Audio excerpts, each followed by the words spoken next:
찬송하시겠습니다. 찬송가 543장입니다.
마태복음 17장 14절에서 27절 말씀입니다.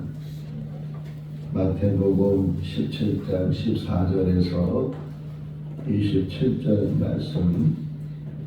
그들이 무리에게 이르매 한 사람이 예수께 와서 또 엎드려 이르되 주여 내 아들을 불쌍히 여기소서.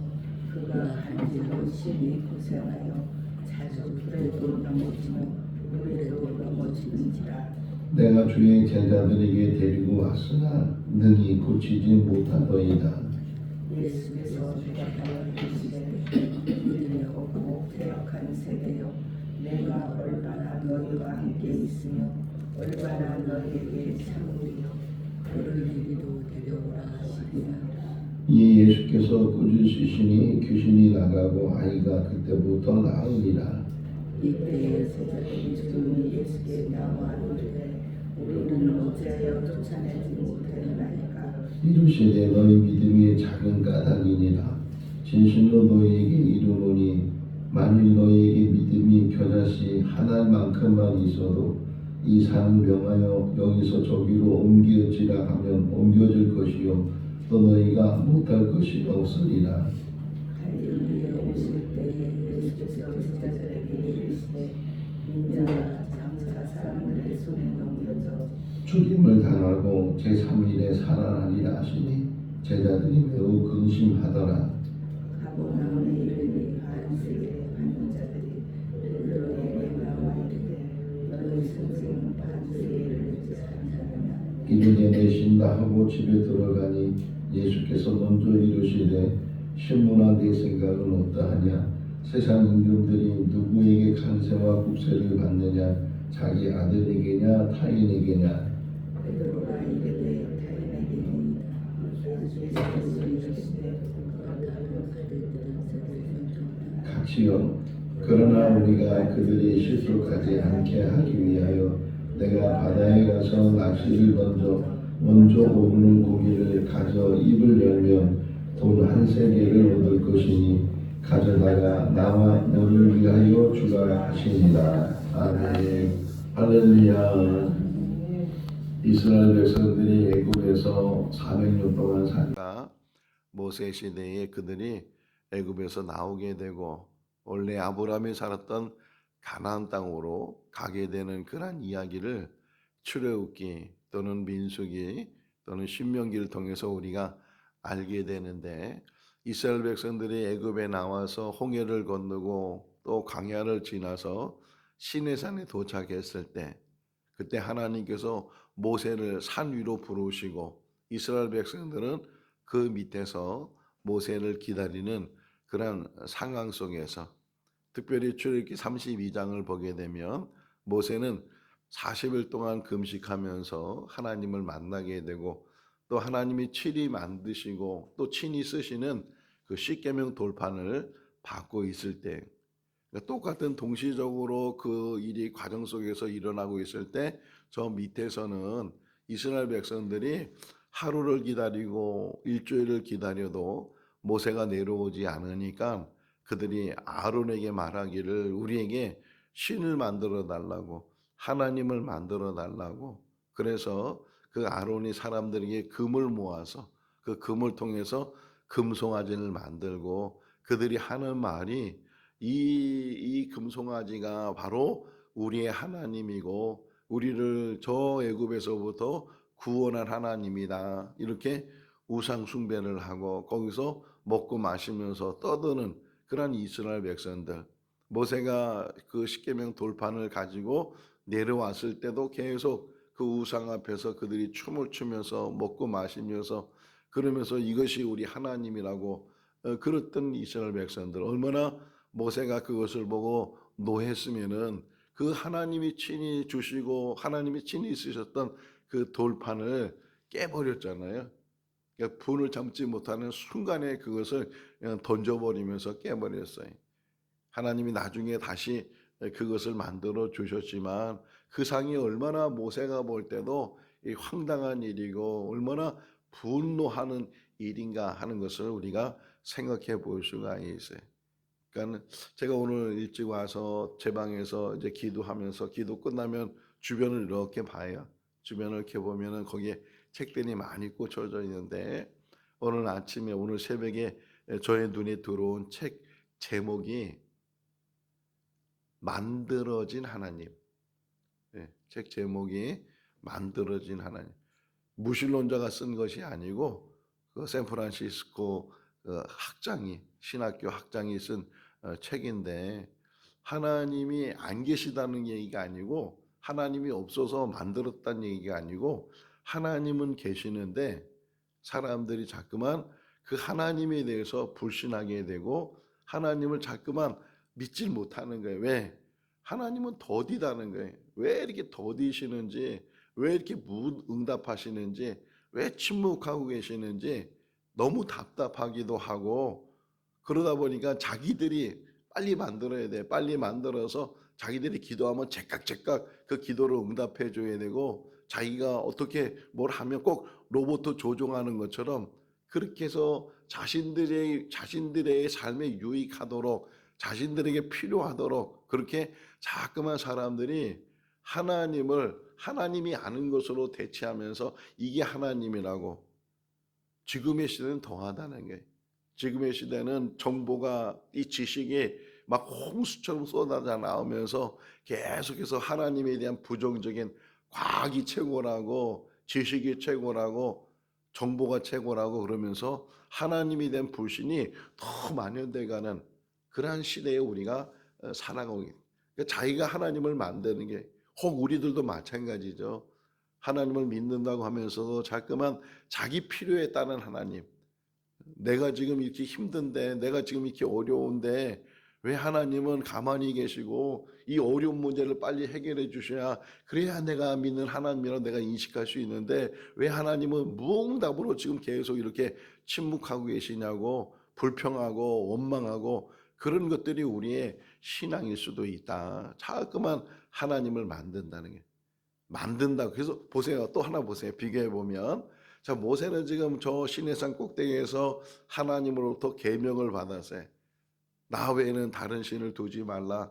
그 다음에 뭐예요? 두 번째가 우상을 만들지 말고 우상 앞에 절하지 말고 아예 계명 안에 지금 그 계명을 받고 있는데 저 밑에서는 뭐 첫 번째 계명, 두 번째 계명, 세 번째 계명 이런 계명들을 다 어기는 거예요.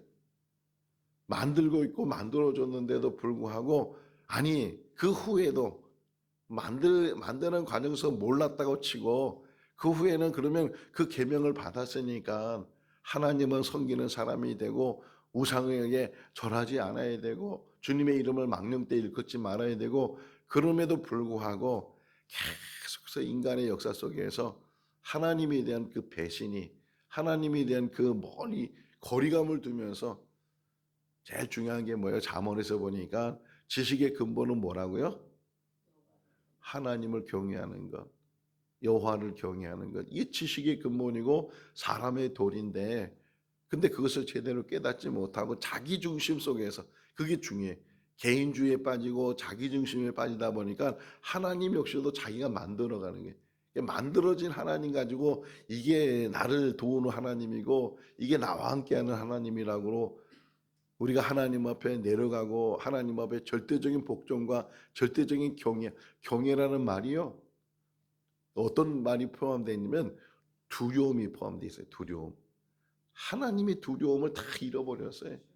그러니까 죄를 져도 그게 죄인지 깨닫지 못하고 죄를 져도 계속 그것을 밥 먹듯이 그런 죄를 짓는 그런 모습들이 우리의 모습이라는 거예요. 자, 어쨌든 다시 이제 오늘 본문을 이야기하려고 해. 본문을 이야기했는데 어제 우리 새벽에 봤던 것처럼 예수님께서 이제 베드로, 야고보, 요한 이 세 제자를 데리고 높은 산에 올라가셔서 기도하다가 변형된 모습을 보여줬어요. 잠깐 천국의 모습을 보여주는 거예요. 천국에 있는 그 모습을 정말 얼굴이 해같이 빛나고 옷을 입었는데 그 옷이 어떤 것과 비교 안 되는 흰 옷을 예수님이 입고 계시는 거기에 또 모세가 나타나고 엘리야가 나타나고 얼마나 거기가 황홀하고 거기가 얼마나 좋으냐면 베드로가 여기다가 초막셋을 집을 지으면 좋겠다는 거예요. 여기서 살면 좋겠다는 거예요. 그래서 주님의 집, 모세의 집, 엘리야의 집 이런 집을 가지고 여기서 평생 영원히 살면 좋겠다고 그런 감정이 들 정도로 그런 이제 어떤 황홀한 경험을 하고 있을 때 저 밑에서 지금 3명만 데리고 갔으니까 12명 중에서 3명을 빼면 9명이잖아요. 9명의 제자들이 어떻게 보면 왜 우리는 안 데리고 갔는가 이게 불평할 수도 있고 때로는 지루하게 기다릴 수도 있고 그런 시간 속에서 그렇다고 해서 뭐 그들이 선생님이 저 산에 올라가셨는데 난 집으로 가겠다고 나는 일하러 가겠다고 그렇게 하는 것도 아니니까 제자들이 무턱대고 그 밑에서 주님 오실 때까지 또 그 세 명 제자들이 함께 올 때까지 밑에서 기다리고 있었어요. 그럴 때 이 성경이 지금 우리가 17장 말씀을 보는데 마가복음 9장이나 누가복음 9장이 이 이야기가 또 나온다 그랬잖아요. 어떤 면에서는요. 또 마가복음 9장이 더 잘 설명하고 있어요. 더 세세하게 설명을. 때로는 마가복음이 제일 먼저 쓰여지고 나중에 마태복음, 누가복음 이렇게 나중에 쓰여졌는데 그래서 마가복음을 보게 되면 대부분 이렇게 짧게 그리고 이렇게 넘어가는 일들이 많이 있고 이제 후에 쓰여진 마태복음이나 누가복음은 더 많은 것들을 첨가해 가면서 그러니까 마가복음에 없는 이야기도 많이 이렇게 삽입하면서 이 복음서를 썼는데 또 때로는 그렇게 빨리 쓰여진 복음서지만 오히려 마가복음이 더 많은 설명들을 하고 있는 것을 보게 되는데 마가복음 9장을 보게 되면 예수님이 제자 3명을 데리고 산에 올라가서 이렇게 변화된 모습을 보이고 있을 때 밑에서는 그 바리새인이나 서기관들과 이 제자들이 변론을 하는 가운데 어떤 사람이 자기 아들을 데리고 와요. 이 아들은 귀신 들린 아들이라고 표현돼요. 귀신 들린 아들인데 막 여기도 오늘 본문에도 나오죠. 물에도 넘어지고 불에도 넘어지고 그러니까 여기서는 오늘 본문에서는 간질이라 그러는데 제가 초등학교 다닐 때 제 친구 중에 하나가 간질이 있었어요. 근데 좀 처음 봤기 때문에 너무 놀랐는데 그 후에는 이제 그것을 이해를 하게 됐는데 갑자기 넘어지더라고요. 갑자기 넘어지면서 막 입에서 거품이 나고 막 그래서 근데 선생님이 말씀하시기를 가만두라고 만지지 말라고.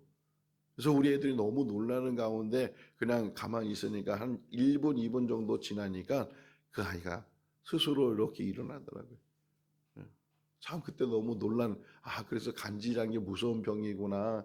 갑자기 자기도 모르게 넘어지는 게 자기도 모르게 막 몸을 떨기도 하고 거품을 내기도 하고 막 그러는데 이 아이가 지금 그렇다는 게.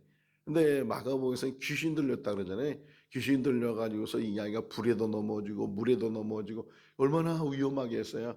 어떻게 그렇다고 해서 뭐 끈을 묶고 있을 수도 없는 것이고 늘 붙어 있을 수도 없는 것이고 그런 상황 속에서 그 아이를 데리고 왔는데 원래 온 목적은 예수님을 만나려고 뭐 예수님의 소문을 들었으니까 예수님이 많은 병자를 고쳐주시고 근데 왔는데 마침 예수님이 안 계신 거예요. 왜? 예수님이 올라가셨잖아요. 제자 3명을 데리고 산에 올라가셨다고. 그러니까 밑에는 지금 9명의 제자들이 있는데 그 9명의 제자들을 그 아버지가 그 귀신 들린 아이가 지금 와서 만나게 됐어요. 이 아이가 지금 이렇게 해서 지금 이렇게 제가 늘 염려 속에 있고 정말 저를 불쌍히 여겨달라고 이 아이를 좀 고쳐달라고. 우리나라 속담에 서당계 3년이면 뭐라 그래? 풍어를 눕는다. 이 제자들이 들어보니까 우리가 그래도 이렇게 예수님과 3년 동안 따라다니면서 예수님이 기적을 행하는 것을 우리가 다 목격하고 또 예수님이 기적을 행하는 과정도 우리가 다 보게 되고 예수님께서는 그 말씀만 하시니까 때로는 어루만지기도 하고 뭐 때로는 실로암에 가서 뭐 눈을 씻으라 이렇게 얘기도 하고 여러 가지를 지금 다 본 사람들이에요. 이 제자들이. 그러니까 어떤 면에서 제자들은 이 마음에 무슨 생각이 들었냐면 우리도 할 수 있겠다. 우리도. 주님이 하셨으면 우리가 주님의 제자인데 주님께서 또 이들이 경험한 게 뭐냐면 전도를 보냈을 때도 예수님께서 그냥 보내는 것이 아니고 그들에게 귀신을 쫓아내는 능력을 주시고 병을 치료하는 능력도 주셔서 그들을 전도하도록 이렇게 보내는 그런 이야기도 우리가 봤잖아요. 그러니까 이 제자들이 자신만만한 거예요. 우리들도 예수님처럼 할 수 있다는 게. 그래가지고서 그 아이를 데려오라고 그 아이에게 이제 예수님을 흉내 내는 거죠. 흉내를 냈어요. 기도를 냈어요. 근데 이 아이가 나아야 되는데 이 아이에 있는 귀신이 쫓아나가야 되는데 전혀 반응도 없고 나아지지도 않고 계속 그런 상황 속에서 지금 예수님과 그 세 제자가 내려오고 있는 거예요. 내려와서. 자, 그러니까 이 아이는 지금 치료도 못 받고 있는 상황에서도 이 아이의 아버지가 여기 오늘 시작이 14절. 14절 한번 읽어볼까요? 그들이 무리에게 이름에 한 사람이 엎드려 15절 주여 내 아들을 불쌍히 여기소서 그가 간질로 심히 고생하여 자주 불에도 넘어지며 물에도 넘어집니다. 이제 마침내 예수님을 만난 거예요. 원래 예수님을 만나려다가 예수님이 안 계시니까 예수님의 제자들에게 고쳐달라고 그랬다가 고침을 받지 못하게 되고 마침 그때 예수님이 내려오셨어요. 그러니까 여차여차해서 지금 여기도 표현이 나오잖아요. 16절에 보면 내가 주의 제자들을 데리고 왔는데 능히 그 제자들이 고치지 못했습니다. 그러면서 정말 나를 불쌍히 여겨주시고 내 아들의 병을 좀 고쳐달라고 그렇게 얘기를 해요. 자, 마가복음을 다시 한번 또 넘어가서 보면 이런 이야기 속에서 그 아이의 아버지가 예수님께 뭐라고 얘기하냐면 무엇이든지 할 수만 있다면 내 아들을 고쳐주십시오. 그러니까 우리가 잘 알고 있는 그 유명한 말이 마가복음 9장 23절에 나오잖아요. 할 수만 있으면 이런 말에 예수님이 불끈하셨어요. 그러면서 그 아비에게 말하기를 할 수 있거든요. 무슨 말이냐. 믿는 자에게는 못할 일이 없다는 거예요. 할렐루야.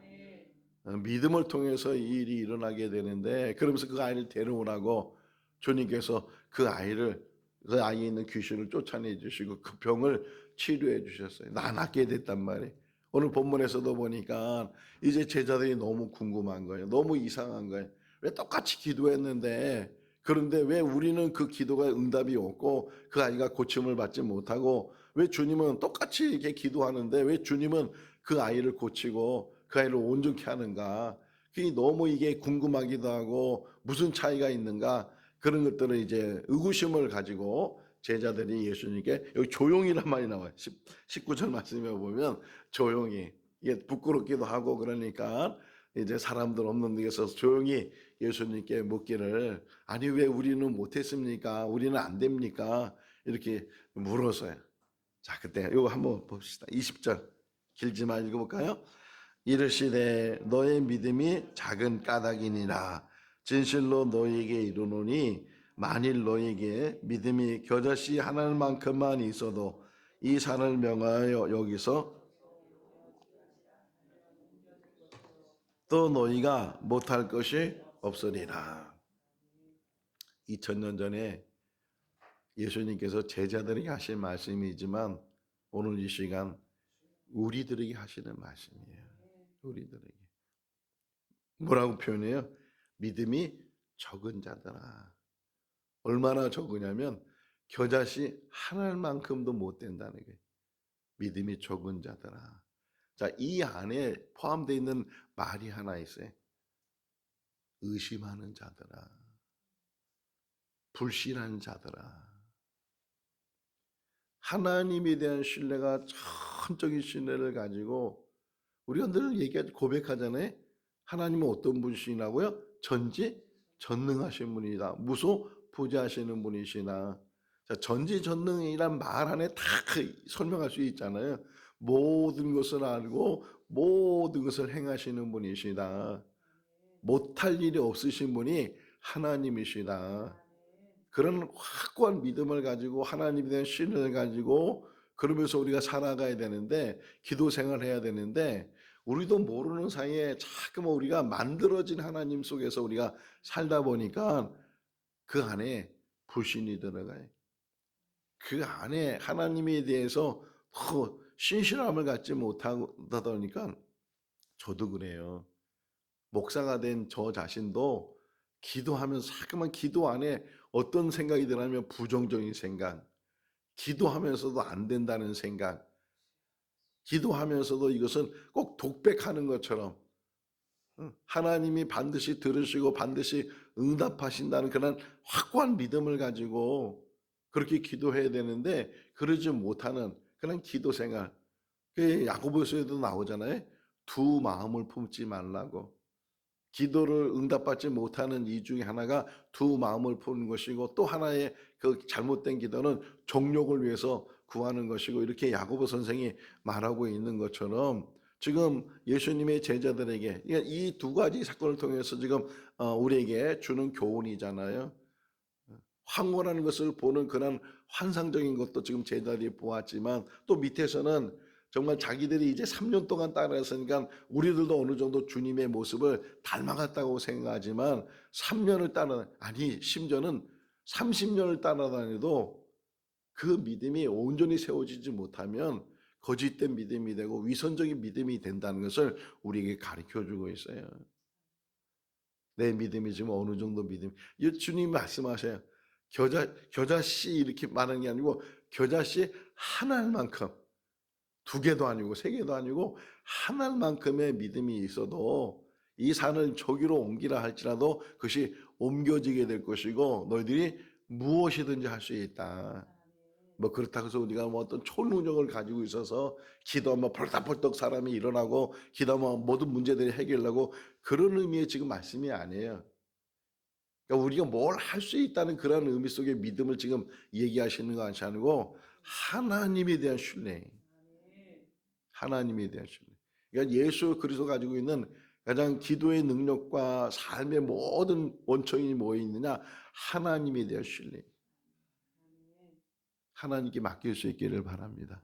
온전히 맡기는 거예요. 그것을 응답하고 응답하지 않는다고 생각하는 응답하지 않는 자체도 응답이잖아요.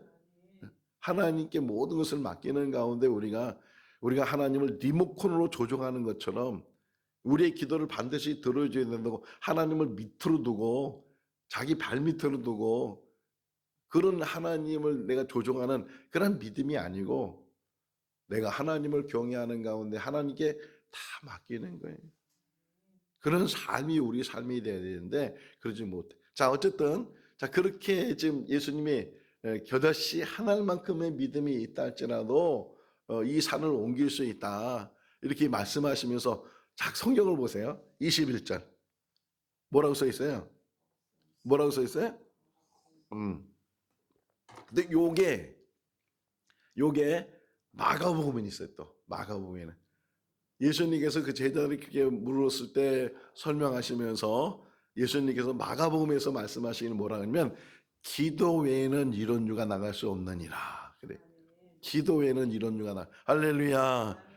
기도의 능력을 우리에게 주신 줄로 믿습니다. 어려울 때, 힘들 때, 문제가 생겼을 때, 정말 애통하게 되는 그러한 일이 있을 때, 기도의 기도의 열쇠를 주셔서 기도 외에는 이런, 그러면 제자는 기도 안 했어요?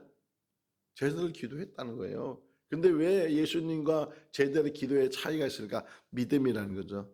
믿음의 기도. 근데 또 하나 있어요. 자, 다시 보세요. 성경을. 성경은 너무 재밌고 그 보면 볼수록 참 신기하고 묘해. 자, 21절 다시 한번 보세요. 21절. 뭐라고 써 있다고요? 없음. 그런데 또 없음에다가 또 작은 숫자가 하나 보이죠? 숫자가 뭐라고 써 있어요? 2번 이게 써 있잖아요. 2번. 그럼 2번 써 있는 거는 밑으로 가봐라. 밑으로 가봐라 그 뜻이에요. 그럼 밑으로 가보면 2번이 있죠? 읽어볼까요? 기도와 금식이 아니면 이런 유가 나가지 아니하느니라.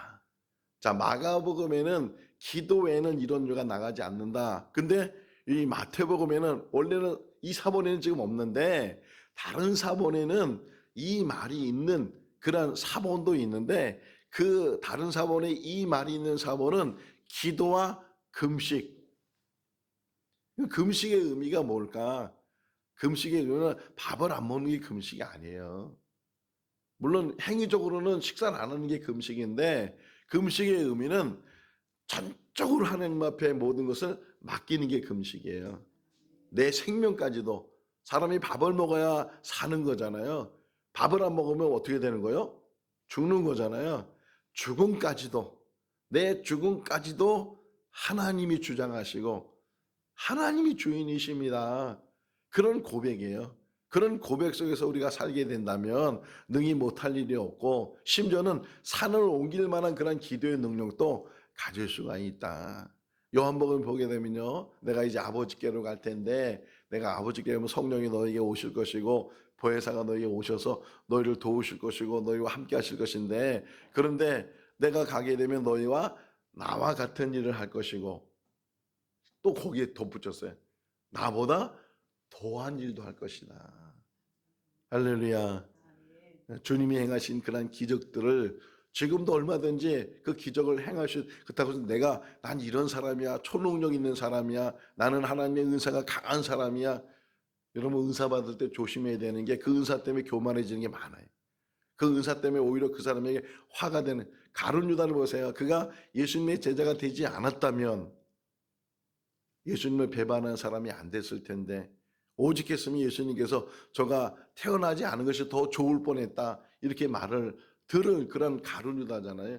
은사는 정말 큰 은혜고 하나님의 귀한 선물인데 그것을 잘 다루지 못하고 꼭 칼과 같은 거예요.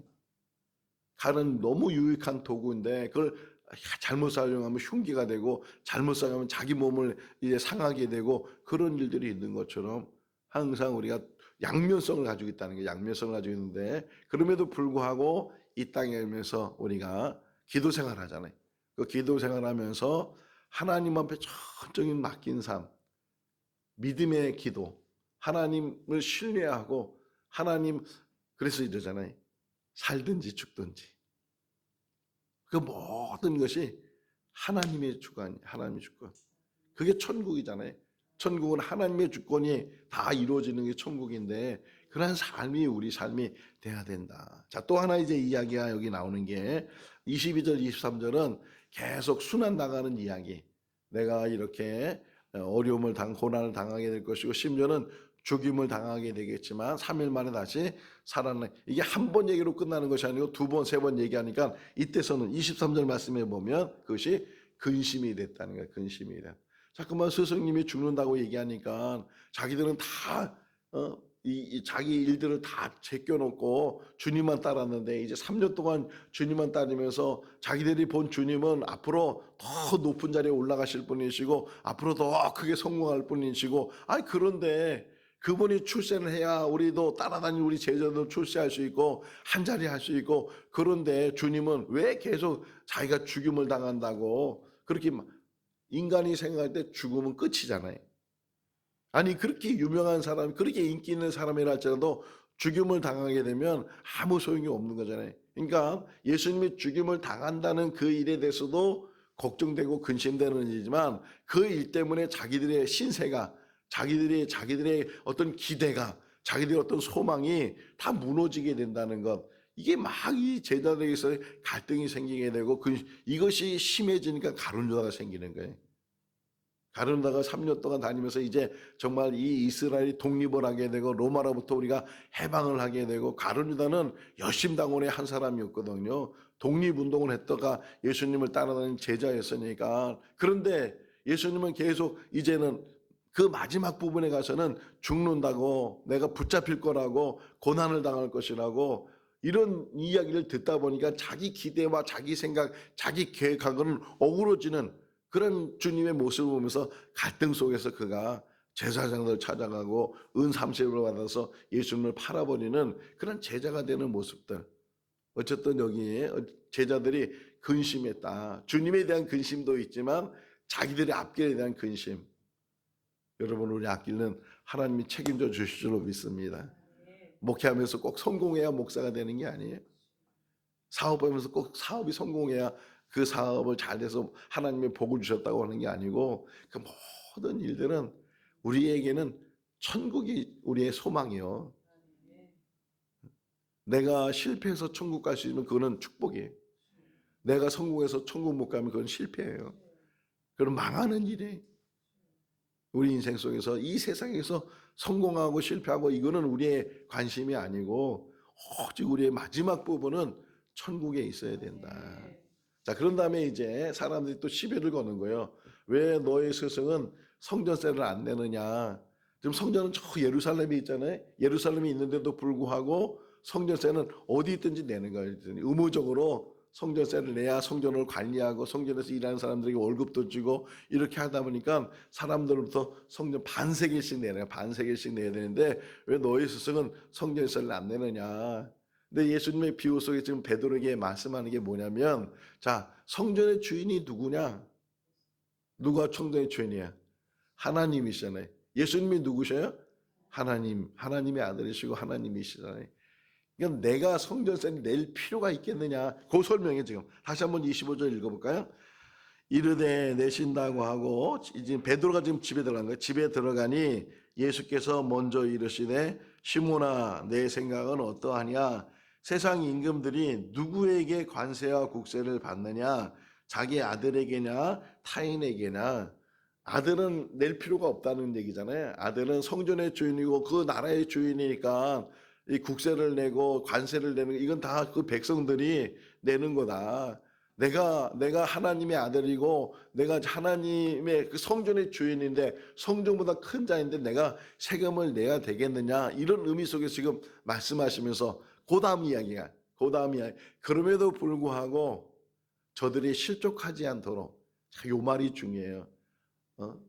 고린도서 8장을 보게 되면 우상 제물 이야기가 나오잖아요. 우상 제물 얘기 나왔을 때 우상의 제물을 먹어도 안 먹어도 아무 상관이 없는데 그런데 혹이나 우상의 제물을 먹음으로 다른 사람이 실족하게 되면 나는 영원히 고기를 먹지 않다. 우상 제물을 먹지 않겠다. 고기를 먹지 않겠다. 바울이 말하고 있는 것처럼 참 요 예수님의 말씀 속에 27절 말씀 속에서도 다른 사람이 실족하지 않도록 어린아이에게 실족하게 하는 사람은 연자 맷돌을 메고 바다에 빠지는 게 낫다. 이렇게 이제 앞으로 볼 거예요.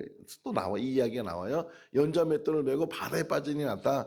이렇게 말씀하시는 것처럼 참 예수님의 그 말씀 속에서는 이 배려심이 있다는 게 그 사람들의 배려심을 항상 전제적으로 가지고 있다. 그러면서 베드로에게 가서 낚시를 해라. 낚시를 해서 제일 먼저 잡히는 고기 입을 열어보면 거기에 한 세겔이 나오니까 그러면 그거 가지고 나를 위해서 너를 위해서 그 성전세를 내라 이렇게 말씀을 하셔요. 참 이상하잖아요. 아니 베드로 속에 왜 돈이 나와요? 왜 거기에 돈이 있는 거예요? 아니 꼭 이렇게 해야 세금을 낼 수 있는 거예요? 아니잖아요. 돈이라는 거는 뭐 일을 해서 품삯을 받든지 아니면 뭐 뭔가 이렇게 어떤 대가를 얻어가지고서 이 돈이 얻어져야 되는데 고기 한 마리 잡아서 고기 입속에 그러면 고기만 잡으면 계속 돈이 나오면 얼마나 좋겠어요? 고기만 열심히 잡지 그런 의미가 아니잖아요. 하나님께서는 못할 일이 없다는 거예요. 심지어는 물고기 입속에서도 이 한 세겔이 나올 수 있게 하시는 분이 하나님이시다. 우리 계획과 우리 생각 속에서 이루어지는 것이 아니고 하나님의 계획과 하나님의 섭리 속에서 이루어질 줄로 믿습니다. 심지어는 고기 입에서도 그 세금을 낼 수 있는 돈이 나오게 하는 것처럼 막 기도하는 거예요. 막 이게 필요하다고 그러면서 자기 계획을 세우는 거예요. 이렇게 해서 이게 해결되기 원한다고. 자기 계획이잖아요. 자기의 어떤 그 계획 속에서. 근데 하나님은 하나님의 계획을 이루어가신다. 하나님의 뜻을 이루어간다는 게. 어쨌든 여기 한 세겔이 나와서 나와 너를 위해서 세금을 내라 이렇게 이야기를 하시면서 이 나라의 법도 지키지만 정말 우리가 지켜야 될 법은 하나님의 법이다. 하나님의 온전한 신뢰를 가지고 기도 외에는 이런 죄가 나갈 수 없느니라. 이 말씀이 마음에 잘 새겨져서 어떤 일을 당하든지 어떤 어려움을 당하든지 어떤 환난 속에 있든지 기도의 끈을 놓지 말고 온전히 하나님만 의지하고 하나님만 신뢰하는 그런 믿음의 삶이 우리 삶이 될 수 있기를 주님의 이름으로 축원합니다. 기도하겠습니다. 사랑이 많으신 하나님 아버지 한 주간도 지켜주시고 또 은혜 가운데 인도하여 주신 것 감사합니다. 오늘 말씀을 통해서 우리의 삶을 비춰봅니다. 믿음이 있다고 하면서도 우리는 불신하고 의심하고 또 부정하는 그런 기도 생활을 하고 있습니다. 오 하나님 아버지 작은 것이라 할지라도 하나님을 신뢰하고 하나님만 의지하는 믿음을 주시옵소서. 할 수 있거든요. 무슨 말이냐 믿는 자에게는 능치 못할 일이 없다고 주님 말씀하셨는데 그런 믿음을 주시옵소서. 겨자씨 하늘만한 믿음이라도 산을 옮긴다고 했는데 우리는 그 겨자씨 하늘만도 못하는 그런 믿음을 가지고 기도 생활을 하고 있습니다. 주여 우리를 긍휼히 여겨주시고 온전히 주님만 경외하고 주님만 의지하고 주님만 바라보며 주님께 모든 것을 맡기는 그런 삶이 되게 하여 주시옵소서. 오늘도 주 안에서 복된 삶이 되게 하시고 또 말씀 아껴 야외에 나가서 좋은 시간을 가지려고 합니다. 가고 오는 길을 지켜주시고 자연을 통해서도 그 아이들이 하나님을 찬양하고 하나님을 만나는 귀한 시간이 되게 하여 주시옵소서. 우리 성도들 가운데 여러 가지 문제 속에서 하나님 앞에 부르짖는 그러한 기도가 있습니다. 주님, 하늘의 문을 열어주시고 역사하여 주시옵소서. 치유하여 주시옵소서. 회복되게 하여 주시옵소서.